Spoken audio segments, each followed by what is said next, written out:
നമ്മുടെ stock market crash ചെയ്യുമ്പോഴാണ് നമുക്ക് എല്ലാവർക്കും ഇൻവെസ്റ്റ് ചെയ്യാൻ ഏറ്റവും നല്ല ഓപ്പർച്യൂണിറ്റി. അപ്പോൾ ഈ വീഡിയോയിൽ കൂടെ നമ്മൾ നോക്കാൻ പോകുന്നത് നമ്മുടെ ഇന്ത്യൻ സ്റ്റോക്ക് മാർക്കറ്റ് എപ്പോഴാണ് ക്രാഷ് ചെയ്യുന്നത്, ഇൻവെസ്റ്റ് ചെയ്യാൻ വേണ്ടി വെയിറ്റ് ചെയ്യുന്നവരും ഇതുവരെ ഇൻവെസ്റ്റ് ചെയ്തിട്ടില്ലാത്തവരും ഇൻവെസ്റ്റ് ചെയ്യാൻ പ്ലാൻ ചെയ്യുന്നവർക്കും എല്ലാവർക്കും ഉള്ള ആ ഒരു സുവർണ അവസരം എപ്പോഴാണ് വരുന്നതെന്നാണ് നമ്മൾ നോക്കാൻ പോകുന്നത്. അപ്പോൾ ഇൻവെസ്റ്റ് ചെയ്യാൻ പേടിച്ചിരിക്കുന്നവർക്കും കൺഫ്യൂസ്ഡ് ആയിട്ടിരിക്കുന്നവർക്കും എല്ലാവർക്കും ഈ വീഡിയോ വളരെ യൂസ്ഫുൾ ആവും. എന്നെയും നിങ്ങളെയും പോലുള്ള സാധാരണ ആളുകൾക്ക് മനസ്സിലാവുന്ന രീതിയിൽ വളരെ സിമ്പിൾ ആയിട്ട് ഈ കോംപ്ലക്സ് ആയിട്ടുള്ള കാര്യങ്ങളൊക്കെ എക്സ്പ്ലെയിൻ ചെയ്യാനാണ് ഞാൻ ഈ വീഡിയോ കൂടെ ശ്രമിക്കുന്നത്. അപ്പോൾ ഞാനൊരു ഫിനാൻഷ്യൽ അഡ്വൈസർ അല്ലെങ്കിൽ പോലും എഡ്യൂക്കേഷൻ പർപ്പസിന് വേണ്ടിയിട്ടാണ് ഞാനിത് ചെയ്യുന്നത്. ഇൻവെസ്റ്റ് ചെയ്യുന്നതിന് മുമ്പ് നിങ്ങളുടെ റിസർച്ച് വളരെ അത്യാവശ്യമാണ്. അപ്പോൾ ആദ്യമായിട്ട് എല്ലാവർക്കും അറിയാമായിരിക്കും, എങ്കിലും അറിയാത്തവർക്കായിട്ട് ഞാൻ രണ്ട് ടേംസ് ഒന്ന് എക്സ്പ്ലെയിൻ ചെയ്യാം. ഒന്നാമതായിട്ട് ബുൾ റൺ. ഈ ബുൾ റൺ എന്ന് വെച്ച് കഴിഞ്ഞാൽ നമ്മുടെ മാർക്കറ്റിൽ ഇപ്പോൾ പോയിക്കൊണ്ടിരിക്കുന്നതിനേക്കാളും 20% മുകളിലോട്ട് സ്റ്റോക്ക് മാർക്കറ്റ് പോകുന്നതിനെയാണ് നമ്മൾ ബുൾ റൺ എന്ന് പറയുന്നത്. ഇനി രണ്ടാമത്തത് ബെയർ റൺ. മാർക്കറ്റ് റീച്ച് ചെയ്തിട്ടുള്ള ടോപ്പിൽ നിന്നും കറക്ഷൻ സംഭവിച്ച് മാർക്കറ്റ് താഴേക്ക് പോകുന്നു, അറ്റ്ലീസ്റ്റ് 20% താഴേക്ക് പോകുന്നെങ്കിലാണ് നമ്മൾ അതിനെ ബെയർ റൺ എന്ന് പറയുന്നത്. അപ്പോൾ ഈ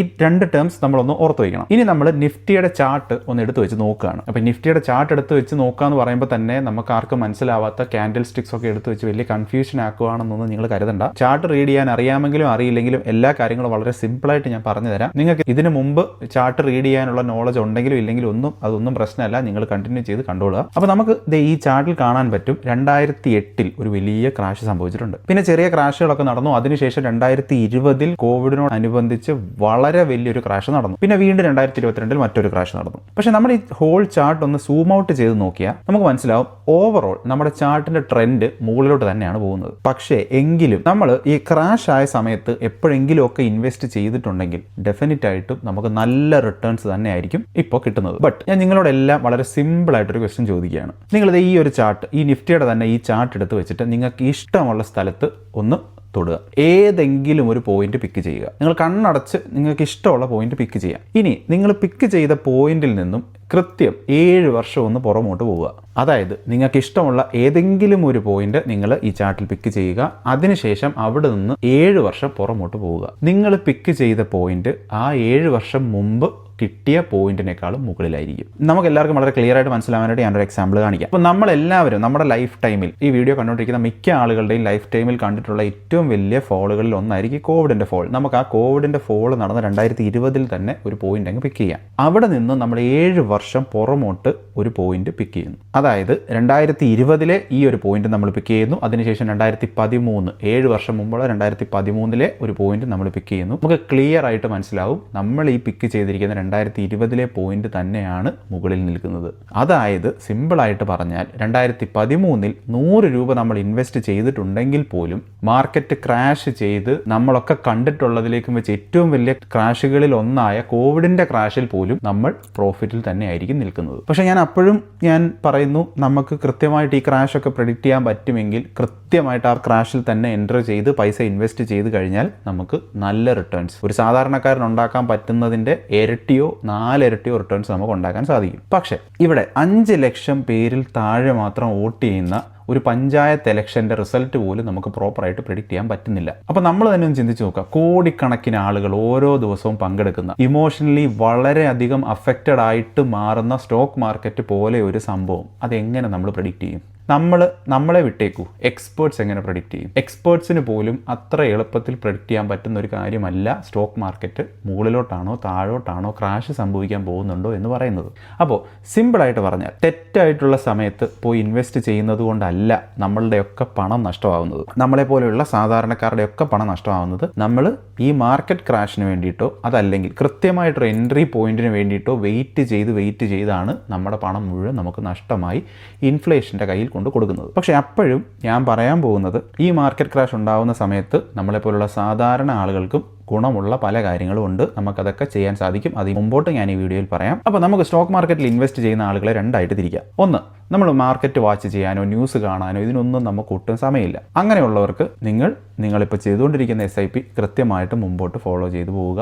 നിങ്ങൾ അതിലൊരു മാറ്റവും വരുത്തണ്ട. ആരൊക്കെ നിങ്ങളുടെ അടുത്ത് എന്തൊക്കെ വന്ന് പറഞ്ഞാലും മാർക്കറ്റ് ക്രാഷായി, അതായി, ഇതായി, ഇന്ന കാര്യം സംഭവിച്ചു, വാറൻ ബഫറ്റ് കുറേ സ്റ്റോക്സ് വിറ്റു, എന്തൊക്കെ നിങ്ങളുടെ അടുത്ത് വന്ന് പറഞ്ഞാലും നിങ്ങളതൊന്നും മൈൻഡ് ചെയ്യേണ്ട. കണ്ടിന്യൂ ചെയ്ത് നിങ്ങളുടെ ഇൻവെസ്റ്റ്മെൻറ്റ് ജേണി മുമ്പോട്ട് കൊണ്ടുപോവുക. ഇനി സെക്കൻഡ് സെറ്റ് ഓഫ് ആളുകൾ, നമ്മുടെ ഇൻവെസ്റ്റിംഗ് ജേണി നമുക്ക് കുറച്ച് സമയമൊക്കെ ഉണ്ട്, പക്ഷെ നമ്മുടെ ഇൻവെസ്റ്റിംഗ് ജേണി ചെറിയൊരു സ്റ്റെപ്പെങ്കിലും മുകളിലോട്ട് കൊണ്ടുപോകണം എന്ന് കരുതുന്ന ആളുകൾ. അപ്പോൾ നിങ്ങൾക്ക് കൂടുതൽ കാര്യങ്ങൾ കൂടെ പഠിക്കണം, അപ്പോൾ നിങ്ങൾക്ക് കുറച്ചും കൂടി കാര്യങ്ങൾ പഠിക്കണം എന്നുണ്ടെങ്കിൽ ഇഷ്ടമായെങ്കിൽ നിങ്ങൾക്ക് ഈ വീഡിയോ ബാക്കി കണ്ടിന്യൂ ചെയ്ത് കാണാം. ഞാൻ വളരെ ഇമ്പോർട്ടൻ്റ് ആയിട്ടുള്ള കുറച്ച് പോയിന്റ്സ് പറഞ്ഞു തരാം. അപ്പോൾ സൈക്കോളജി ഓഫ് മണി എന്ന് പറയുന്ന പുസ്തകം വായിച്ചിട്ടുള്ള ആളുകൾക്ക് അറിയാമായിരിക്കും. ആ പുസ്തകത്തിൽ ഒരു സ്ഥലത്ത് പറഞ്ഞിട്ടുണ്ട്, USA-യിൽ 1960-കൾക്ക് ശേഷം കുറച്ച് വർഷം സ്റ്റോക്ക് മാർക്കറ്റിൽ ഇൻവെസ്റ്റ് ചെയ്ത ആളുകളോട് ചോദിച്ചു നോക്കിയാൽ എങ്ങനെയുണ്ട് നിങ്ങളുടെ സ്റ്റോക്ക് മാർക്കറ്റിൽ ഇൻവെസ്റ്റ് ചെയ്ത നിങ്ങളുടെ എക്സ്പീരിയൻസ് ചോദിച്ചു കഴിഞ്ഞാൽ മിക്ക ആളുകളും പറയാൻ പോകുന്നത് ഈ സ്റ്റോക്ക് മാർക്കറ്റിൽ ഇൻവെസ്റ്റ് ചെയ്തുകൊണ്ട് ഒരു പ്രയോജനവും ഇല്ല എന്നായിരിക്കും എന്നാണ്. അതിൻ്റെ റീസൺ നമ്മൾ US സ്റ്റോക്ക് മാർക്കറ്റിൻ്റെ ചാർട്ട് നമ്മളൊന്ന് എടുത്ത് നോക്കിയാൽ നമുക്ക് മനസ്സിലാവും. 1960-കൾക്ക് ശേഷം 1975, 80 വരെയൊക്കെ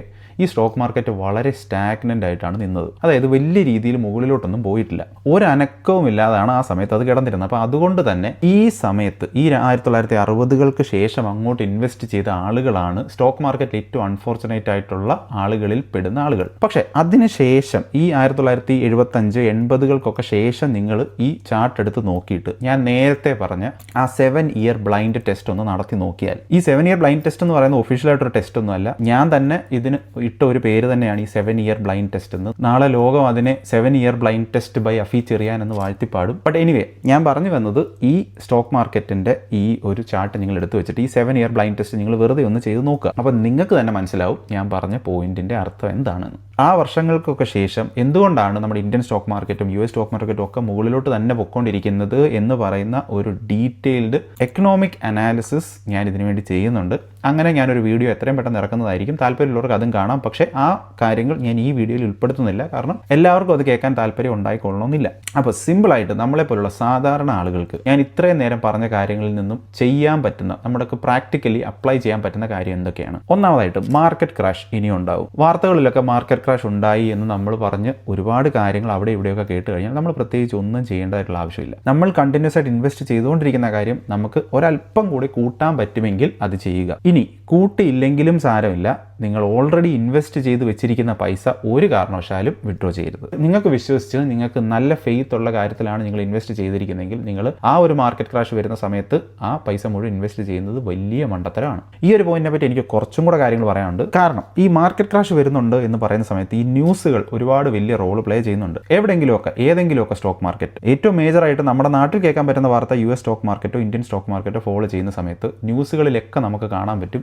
ഇന്ത്യൻ സ്റ്റോക്ക് മാർക്കറ്റ് ഇത്രത്തോളം ഫോളോ ചെയ്തു, US സ്റ്റോക്ക് മാർക്കറ്റ് ഇത്രത്തോളം ഫോളോ ചെയ്തു, വാറൻ ബഫറ്റ് കയ്യിലുണ്ടായിരുന്ന $100 ബില്യൺ സ്റ്റോക്ക് വിറ്റ് കളഞ്ഞു, അതല്ലെങ്കിൽ ഇന്ത്യൻ US ഇൻവെസ്റ്ററായ മോഹിനീഷ് പബ്രായ് അദ്ദേഹത്തിൻ്റെ കയ്യിലുണ്ടായിരുന്ന $2 ബില്യൺ സ്റ്റോക്കാണ് വിറ്റ് ഒഴിവാക്കിയത് എന്നൊക്കെ പറഞ്ഞുള്ള വാർത്തകളൊക്കെ നമ്മൾ പല സ്ഥലത്തും കേൾക്കും. ഇതിൽ ഞാൻ കൃത്യമായിട്ടൊരു എക്സാമ്പിൾ എടുത്ത് പറഞ്ഞു കഴിഞ്ഞാൽ, ഈ മൈക്രോൺ ടെക്നോളജി എന്ന് പറയുന്ന ഒരു സ്റ്റോക്കിൽ നമ്മുടെ ഈ മോഹിനീഷ് പബ്രായ് ഇൻവെസ്റ്റ് ചെയ്തിട്ടുണ്ടായിരുന്നു. പക്ഷേ അദ്ദേഹം ഒരു മാർക്കറ്റ് ക്രാഷ്, എനിക്ക് തോന്നുന്നു 2022 മാർക്കറ്റ് ക്രാഷ് വന്ന സമയത്താണ് തോന്നുന്നു, കയ്യിലുണ്ടായിരുന്ന സ്റ്റോക്ക് മേജറും അദ്ദേഹം വിറ്റ് കളഞ്ഞു. അപ്പോൾ അദ്ദേഹം പറഞ്ഞ റീസൺ, അദ്ദേഹം ഈ ഒരു മാർക്കറ്റ് ക്രാഷിൻ്റെ സമയത്ത് നല്ല ഓപ്പർച്യൂണിറ്റീസ്, മറ്റ് പല നല്ല ഓപ്പർച്യൂണിറ്റീസ് വരാൻ ചാൻസസ് ഉണ്ട്, അപ്പോൾ അതുകൊണ്ട് അത് യൂട്ടിലൈസ് ചെയ്യാൻ വേണ്ടിയിട്ടാണ് ഞാനത് വിറ്റത് എന്നാണ്.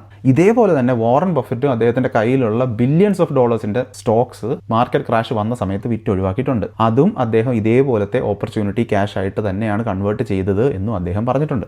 മോഹനീഷ് പബ്രായ് ഇതേപോലെ തന്നെ തൻ്റെ കയ്യിലിരുന്ന അലിബാബയുടെ സ്റ്റോക്സും ഇതേപോലെ വിറ്റ് ഒഴിവാക്കിയിട്ടുണ്ട്. ആ സമയം അദ്ദേഹം ചെയ്തത് ഈ ടാക്സ് ലോസ് ഹാർവെസ്റ്റിംഗ് എന്ന് പറഞ്ഞൊരു പരിപാടിയാണ് എന്നും അദ്ദേഹം പറഞ്ഞിട്ടുണ്ട്. ഈ ടാക്സ് ലോസ് ഹാർവെസ്റ്റിംഗ് എന്ന് പറഞ്ഞു കഴിഞ്ഞാൽ നമുക്ക് സ്റ്റോക്ക് മാർക്കറ്റിൽ ഉണ്ടാകുന്ന ലോസസ്, ആ ലോസസ് നമ്മൾ മുമ്പോട്ട് വെച്ചിട്ട് നമ്മളുടെ ഓവറോൾ പോർട്ട്ഫോളിയോയിൽ അപ്ലൈ ചെയ്യുന്ന ടാക്സസിനെ കുറച്ചുകൊണ്ട് വരുന്ന പരിപാടിയാണ് ഈ ടാക്സ് ലോസ് ഹാർവെസ്റ്റിംഗ്. നമ്മൾ ഇതിനെപ്പറ്റി ഒന്നും ഒരുപാട് പറയേണ്ട ആവശ്യമില്ല, കാരണം നമുക്കൊന്നും അതിൻ്റെ ആവശ്യം വരില്ല. അപ്പോൾ ഞാൻ പറഞ്ഞു വന്നത്, ഇത്രയും വലിയ ഇൻവെസ്റ്റേഴ്സ് അവർ മാർക്കറ്റ് ക്രാഷ് വരുന്ന സമയത്ത് അവരുടെ കയ്യിൽ, അവർക്ക് വലിയ പോർട്ട്ഫോളിയോ ആയിരിക്കും, അവരുടെ കയ്യിലുള്ള ചില സ്റ്റോക്സ് അവർ വിൽക്കും. അവർ വിൽക്കുന്ന കാര്യം മാത്രമായിരിക്കും നമ്മൾ ഈ വാർത്തകളിൽ കൂടെ കേൾക്കുന്നത്. ഈ മോഹനീഷ് പബ്രായ് തന്നെ ഈ അലിബാബയുടെ സ്റ്റോക്ക് വിറ്റ് 2-3 ആഴ്ചയ്ക്ക് ശേഷം ആ സ്റ്റോക്സ് തന്നെ തിരിച്ചു വാങ്ങിച്ചു. ഈ ടാക്സ് ലോസ് ഹാർവെസ്റ്റിങ്ങിന് വേണ്ടി മാത്രമാണ് അദ്ദേഹം അത് ചെയ്തത്. പക്ഷേ വാർത്തകളിൽ ഇവർ തിരിച്ചു വാങ്ങിക്കുന്ന കാര്യമൊന്നും നമ്മുടെ അടുത്ത് പറയില്ല. അപ്പം നമ്മൾ വിചാരിക്കും വലിയ വലിയ കാശുകാർ വരെ അവരുടെ കയ്യിലുള്ള സ്റ്റോക്സ് എല്ലാം വിറ്റ് ഒഴിവാക്കിക്കൊണ്ടിരിക്കുകയാണ്, നമുക്കും അങ്ങ് വിൽക്കാമെന്ന്. അപ്പോൾ ഇത്രയും ഹ്യൂജ് പോർട്ട്ഫോളിയോ ഉള്ള ഇൻവെസ്റ്റേഴ്സിന് അവർക്ക് ഇഷ്ടംപോലെ സ്റ്റോക്സ് വിൽക്കാം, വാങ്ങിക്കാം. ഇനി അവർക്ക് എന്തെങ്കിലും മിസ്റ്റേക്സ് പറ്റിയിട്ടുണ്ടെങ്കിൽ തന്നെ അവരത് മുമ്പോട്ട് മാനേജ് ചെയ്തുകൊണ്ട് വരും. അപ്പോൾ ഞാൻ പറഞ്ഞു വന്നത്, ഈ മാർക്കറ്റ് ക്രാഷ് ചെയ്യുന്നുണ്ട്, വലിയ വലിയ ഇൻവെസ്റ്റേഴ്സ് പല കാര്യങ്ങളും ചെയ്യുന്നുണ്ട് എന്നുള്ള കാര്യം ഒരു തരത്തിലും നമ്മളെ ഇൻഫ്ലുവൻസ് ചെയ്യാൻ പാടില്ല. ഇനി ഈ പൈസക്കാർക്ക് മാത്രമല്ല, നമ്മളെപ്പോലുള്ള സാധാരണ ആളുകൾക്കും ഈ ഓപ്പർച്യൂണിറ്റി ക്യാഷ് എന്ന് പറയുന്ന സംഭവം എങ്ങനെ യൂട്ടിലൈസ് ചെയ്യാമെന്ന് ഞാൻ മുമ്പോട്ട് ഈ വീഡിയോ തന്നെ പറയാം. അത് ഞാൻ ഇതൊന്ന് പറഞ്ഞു തീർത്തോട്ടെ. അപ്പോൾ നമ്മളിൽ പല ആളുകളും വളരെ സേഫ് ആയിട്ട് കാണുന്ന FD, mutual funds, liquid mutual funds, gold, ഇങ്ങനത്തെ കാര്യങ്ങളിലൊക്കെ ആയിരിക്കും നമ്മൾ നമ്മുടെ പൈസ കൂടുതലുകൊണ്ട് ഇൻവെസ്റ്റ് ചെയ്യുന്നത്. പക്ഷേ നമ്മൾ മാർക്കറ്റ് ഒന്ന് മനസ്സിലാക്കി ഹൈ നെറ്റ്വർത്ത് ഇൻഡിവിജ്വൽസ്, അതല്ലെങ്കിൽ HNIs പോലെയുള്ള ആളുകൾ അവർ ഇൻവെസ്റ്റ് ചെയ്യുന്നത് ഇവിടെ ഒന്നുമല്ല. അവരുടെ മേജർ പൈസയും ഡയറക്റ്റ് ചെയ്തിരിക്കുന്നത് ഇക്വിറ്റീസിലേക്ക് തന്നെയാണ്, അതായത് സ്റ്റോക്ക് മാർക്കറ്റിലേക്ക് തന്നെയാണ്. അതിന് ഇഷ്ടം പോലെ കാരണങ്ങളുണ്ട്. ഈ കാരണങ്ങളൊക്കെ നിങ്ങൾക്ക് തന്നെ വേണമെങ്കിൽ റിസർച്ച് ചെയ്ത് കണ്ടുപിടിക്കാൻ സാധിക്കുന്നതേ ഉള്ളൂ. അപ്പോൾ അതുകൊണ്ട് തന്നെ ഞാൻ വീണ്ടും ചോദിക്കുകയാണ്, ഞാൻ നേരത്തെ പറഞ്ഞ US സ്റ്റോക്ക് മാർക്കറ്റിൽ നടന്ന 1960 തൊട്ട് 80 വരെ ഉണ്ടായ ആ ഒരു സ്റ്റാഗ്നേഷൻ ഫേസ് ഇനി ഏതെങ്കിലുമൊക്കെ സ്റ്റോക്ക് മാർക്കറ്റിൽ, ഇന്ത്യ, US പോലുള്ള വലിയ രാജ്യങ്ങളുടെ സ്റ്റോക്ക് മാർക്കറ്റിൽ ഇനി നടക്കാൻ സാധ്യതയുണ്ട് എന്ന് നിങ്ങൾ കരുതുന്നുണ്ടോ? നിങ്ങൾ തന്നെ അതിൻ്റെ ഉത്തരം പറയും. Now my second point. ഇനി കറക്ഷൻസ് അല്ലെങ്കിൽ സ്റ്റോക്ക് മാർക്കറ്റ് ക്രാഷ് ചെയ്യാൻ പോവുകയാണ് എന്ന് കരുതുക. നമ്മളിതൊന്നും പ്രെഡിക്റ്റ് ചെയ്യേണ്ട ഒരാവശ്യവും ഇല്ല. അതായത് ഒരാളുടെ പാസ്വേഡ് കണ്ടുപിടിക്കാനായിട്ട് നമ്മൾ ഹാക്കിംഗ് ഒന്നും പഠിക്കേണ്ട ആവശ്യമില്ല. അവർ പാസ്വേഡ് ടൈപ്പ് ചെയ്യുമ്പോൾ കീബോർഡിലോട്ട് നോക്കിയാൽ മതി എന്ന് വിനീത് ശ്രീനിവാസൻ നമുക്ക് പറഞ്ഞു തന്നതുപോലെ തന്നെ ഒരുപാട് പൈസയുള്ളവർ, വലിയ വലിയ ഇൻവെസ്റ്റേഴ്സ്, അവർ ഇതൊക്കെ പ്രെഡിക്റ്റ് ചെയ്യുമായിരിക്കും, ചെയ്യില്ലായിരിക്കാം. പക്ഷേ നമ്മളെപ്പോലുള്ള സാധാരണ ആളുകൾക്ക് ഇതൊന്നും പ്രെഡിക്റ്റ് ചെയ്യേണ്ട ആവശ്യമില്ല എന്ന് മാത്രമല്ല, ഈ മാർക്കറ്റ് ക്രാഷ് വന്നതിന് ശേഷം പോലും നമ്മൾ ചില കാര്യങ്ങൾ ചെയ്താൽ നമുക്ക് അതിൽ നിന്നും പൈസ ഉണ്ടാക്കാം. ഇടയ്ക്കെങ്കിലും നമുക്ക് സമയമുള്ളപ്പോൾ നമ്മൾ മാർക്കറ്റ് ഒന്ന് വാച്ച് ചെയ്യുക. ഇവിടെ മൈനർ കറക്ഷൻസും വരാറുണ്ട്, മേജർ കറക്ഷൻസും വരാറുണ്ട്. വളരെ മൈനർ ആയിട്ടുള്ള കറക്ഷൻസ് വരുന്ന സമയത്ത് നമ്മൾ ഇൻവെസ്റ്റ് ചെയ്യുന്നത് നല്ല അസറ്റ് ക്ലാസ്സസിലാണെങ്കിൽ അവിടേക്കുള്ള ഇൻവെസ്റ്റ്മെന്റ് ഒരു 10 to 20% ഇൻക്രീസ് ചെയ്യാൻ ശ്രമിക്കുക. ഇനി മേജർ ക്രാഷ് ആണ് സംഭവിക്കുന്നതെങ്കിൽ ആ മേജർ ക്രാഷ് സംഭവിച്ചിരിക്കുന്ന ആ പീരീഡ് മുഴുവൻ നമ്മുടെ investment may be 20 to 30% increase ചെയ്യാൻ ശ്രമിക്കുക. അത്രത്തോളം ഇൻക്രീസ് ചെയ്യാൻ നമുക്ക് സാധിക്കുന്നില്ല, നമ്മളിപ്പോൾ തന്നെ അത്യാവശ്യം നല്ല രീതിയിൽ ഇൻവെസ്റ്റഡ് ആണ്, കൃത്യമായിട്ട് പ്ലാൻ ചെയ്താണ് ഇതിലേക്ക് പോകുന്നതെങ്കിൽ നിങ്ങൾ പ്രത്യേകിച്ച് ഒന്നും ചെയ്യേണ്ട, അങ്ങനെ തന്നെ അങ്ങ് മുമ്പോട്ട് പോവുക. ബട്ട് ഇങ്ങനെ ഒരു ഇൻക്രിമെന്റ് ചെയ്യാൻ സാധിക്കുമെങ്കിൽ അത് വളരെ നല്ല കാര്യമാണ്. ഇനി നോട്ട് ചെയ്യേണ്ട വളരെ ഇമ്പോർട്ടൻ്റ് ആയിട്ടുള്ള മറ്റൊരു കാര്യം, ഈ കറക്ഷൻ അല്ലെങ്കിൽ ഈ ഒരു മാർക്കറ്റ് ക്രാഷ് നമുക്ക് പ്രെഡിക്റ്റ് ചെയ്യാൻ പറ്റില്ല എന്ന് ഞാൻ പറഞ്ഞു. പക്ഷേ ഈ കറക്ഷൻ അല്ലെങ്കിൽ ഈ ഒരു മാർക്കറ്റ് ക്രാഷ് വളരെ മൈനർ ആയിക്കോട്ടെ അല്ലെങ്കിൽ മേജർ ആയിക്കോട്ടെ, അത് സംഭവിച്ചു എന്ന് കരുതുക. ഇത് സംഭവിക്കുന്ന സമയത്ത് നമ്മുടെ ഇൻവെസ്റ്റ്മെൻറ്റ് ഞാൻ മുമ്പേ പറഞ്ഞു ഒരു 10%, 20%, 30% കൂട്ടുക എന്നുള്ളത്. അങ്ങനെ കൂട്ടാൻ നമ്മുടെ കയ്യിൽ പൈസ ഇല്ലെങ്കിൽ നമ്മൾ എന്ത് ചെയ്യും? അതാണ് ഞാൻ നേരത്തെ വാറൻ ബഫറ്റും മോനീഷ് പബ്രായും ഒക്കെ ചെയ്യുന്നു എന്ന് പറഞ്ഞ ഓപ്പർച്യൂണിറ്റി ക്യാഷ്. സോ നിങ്ങളുടെ സേവിങ്സ് അക്കൗണ്ടിൽ പൈസ ഇട്ട് വെക്കരുത്, നിങ്ങളുടെ അക്കൗണ്ടിൽ പൈസ സൂക്ഷിച്ച് വെക്കരുത് എന്നൊക്കെ നിങ്ങൾക്ക് പറഞ്ഞു തരുന്ന നിങ്ങളുടെ കൂട്ടുകാരുണ്ടായിരിക്കും. യൂട്യൂബിൽ നിങ്ങൾ കാണുന്ന ഫിനാൻഷ്യൽ അഡ്വൈസേഴ്സ് ഉണ്ടായിരിക്കും. അതല്ലെങ്കിൽ നിങ്ങൾ ഇങ്ങനത്തെ കാര്യങ്ങൾ നിങ്ങൾ എവിടെയെങ്കിലും ഒക്കെ നിങ്ങൾ കേട്ടിട്ടുണ്ടായിരിക്കും. നിങ്ങൾ സ്റ്റോക്ക് മാർക്കറ്റിൽ ഒരു ബിഗിനറാണ്, വളരെ ഒരു ബിഗിനർ ആണെങ്കിൽ അത് പൂർണ്ണമായിട്ട് നിങ്ങൾക്ക് കേൾക്കാം. പക്ഷേ ഏതെങ്കിലും ഒരു പോയിന്റിൽ നിങ്ങൾ ബിഗിനർ ലെവൽ വിട്ട് അവിടെ നിന്ന് മുമ്പോട്ട് പോകുകയാണെങ്കിൽ നിങ്ങൾ തന്നെ നിങ്ങളോടൊന്ന് ചോദിച്ചു നോക്കുക, ഇതേപോലെ നല്ലൊരു ഓപ്പർച്യൂണിറ്റി വന്നാൽ ആ ഓപ്പർച്യൂണിറ്റിയിൽ ഇൻവെസ്റ്റ് ചെയ്യാൻ എൻ്റെ കയ്യിൽ പൈസ ഉണ്ടോ എന്ന്. ആ സമയത്ത് നിങ്ങളുടെ കയ്യിൽ ഇൻവെസ്റ്റ് ചെയ്യാനുള്ള ഫണ്ട് നിങ്ങൾക്ക് പെട്ടെന്ന് അറേഞ്ച് ചെയ്യാൻ പറ്റുമെങ്കിൽ പെർഫെക്റ്റ്ലി ഫൈൻ. ഇനി നിങ്ങൾക്ക് അങ്ങനെ ചെയ്യാനുള്ള ഫണ്ട് നിങ്ങൾക്ക് പെട്ടെന്ന് അറേഞ്ച് ചെയ്യാൻ പറ്റുന്നില്ല എങ്കിൽ നിങ്ങൾ കുറച്ച് പൈസ സേവിങ്സ് അക്കൗണ്ടിൽ വെക്കുന്നത് കൊണ്ട് ഒരു പ്രോബ്ലവും ഇല്ല എന്നാണ് എൻ്റെ പേഴ്സണൽ അഭിപ്രായം. ഇത് ഞാൻ വീണ്ടും പറയുന്നു, ഇത് വളരെ ബിഗിനേഴ്സ് ആയിട്ട് സ്റ്റോക്ക് മാർക്കറ്റിൽ ഇപ്പോൾ കഴിഞ്ഞ മാസമോ കഴിഞ്ഞ വർഷമോ അതിൻ്റെ മുമ്പിലത്തെ വർഷമോ ഇൻഡെക്സ് ഫണ്ടിൽ ഇൻവെസ്റ്റ് ചെയ്ത് തുടങ്ങിയിട്ടുള്ള ബിഗിനേഴ്സിന് വേണ്ടിയിട്ടല്ല. നിങ്ങൾ കുറച്ച് വർഷം ഇൻവെസ്റ്റ് ഒക്കെ ചെയ്തു, അത്യാവശ്യം നിങ്ങൾ നല്ല ഡിസിപ്ലിൻഡ് ആയിട്ട് മുമ്പോട്ട് പോവുകയാണ്, അങ്ങനെയുള്ള ആളുകൾക്ക് വേണ്ടിയിട്ടാണ് ഞാനിത് പറയുന്നത്. ഇപ്പോൾ ബിഗിനേഴ്സിനും ഇത് കൃത്യമായിട്ട് ഇതിൽ നിന്ന് മനസ്സിലാക്കാൻ സാധിക്കും. നിങ്ങൾ 1-2 വർഷത്തിനകം ഈ ബിഗിനർ ലെവലിൽ നിന്ന് മുമ്പോട്ട് പോകേണ്ടതായിട്ടുണ്ട്. എങ്ങനെയാണ് ഒരു പ്രോ ലെവൽ ഇൻവെസ്റ്റർ ആവുന്നത്, അതിനെടുക്കേണ്ട 3 സ്റ്റെപ്സ് പറഞ്ഞിട്ട് ഞാൻ വേറൊരു വീഡിയോയും ചെയ്തിട്ടുണ്ട്, നിങ്ങൾക്കതും കാണാൻ സാധിക്കുന്നതാണ്. അപ്പോൾ എനിക്ക് ഉറപ്പാണ് ഞാനിവിടെ ഒരുപാട് കാര്യങ്ങൾ പറഞ്ഞു, കുറേ കാര്യങ്ങൾ ചിലപ്പോൾ മനസ്സിലായിട്ടുണ്ടായിരിക്കില്ല. അപ്പോൾ നിങ്ങൾക്ക് ചെയ്യാൻ പറ്റുന്ന കാര്യം നിങ്ങൾ ഈ വീഡിയോ ഒന്നുകൂടെ കാണുക എന്നുള്ളതാണ്. ഞാൻ നേരത്തെ ചെയ്തിരുന്ന വളരെ സിമ്പിളായിട്ടുള്ള ബിഗിനർ ഇൻവെസ്റ്റിംഗ് വീഡിയോസിൽ നിന്നും കുറച്ചും കൂടെ ഇംപ്രൂവ് ആക്കി കുറേ കൂടെ ടെക്നിക്കലായിട്ടുള്ള കാര്യങ്ങൾ ഇൻക്ലൂഡ് ചെയ്ത് ഞാൻ വീഡിയോസ് ചെയ്യാൻ ഇപ്പോൾ ശ്രമിക്കുന്നുണ്ട്. അതിൻ്റെ കാരണം നമുക്ക് എല്ലാവർക്കും മുമ്പോട്ട് വളരേണ്ടതായിട്ടുണ്ട്. അപ്പോൾ നമ്മൾ എല്ലാ കാലവും ബിഗിനർ സ്റ്റേജിൽ തന്നെ നിന്നിട്ട് കാര്യമില്ല. അപ്പോൾ എല്ലാവരും പറയുന്നതും കേൾക്കുന്നതും കാര്യങ്ങൾ വീണ്ടും അപ്പുറത്തോട്ടും ഇപ്പുറത്തോട്ടും മറ്റൊരു വീഡിയോയിലും ആ ഒരു വീഡിയോയിലും ഒക്കെ കേട്ടിട്ട് നമുക്ക് ഒരു പ്രയോജനമില്ല. നമുക്ക് മുമ്പോട്ട് വളരണം. നിങ്ങളുടെ ആ ലേണിംഗ് ജേർണി ഈസി ആക്കി എടുക്കുന്നതിന് വേണ്ടിയിട്ടാണ് ഞാൻ ഈ ഒരു സ്ട്രാറ്റജി വഴി വളരെ ഗ്രാജുവലായിട്ട് കോംപ്ലിക്കേറ്റഡ് ആയിട്ടുള്ള കാര്യങ്ങളും കൂടെ ഇൻക്ലൂഡ് ചെയ്യാൻ ശ്രമിക്കുന്നത്. അപ്പോൾ ഈ സെറ്റ് ഓഫ് വീഡിയോസ് എല്ലാം ഞാൻ സെപ്പറേറ്റ് ഒരു പ്ലേലിസ്റ്റ് ആക്കി ഇടുന്നതായിരിക്കും. പ്രോ ഇൻവെസ്റ്റേഴ്സ് എന്നായിരിക്കും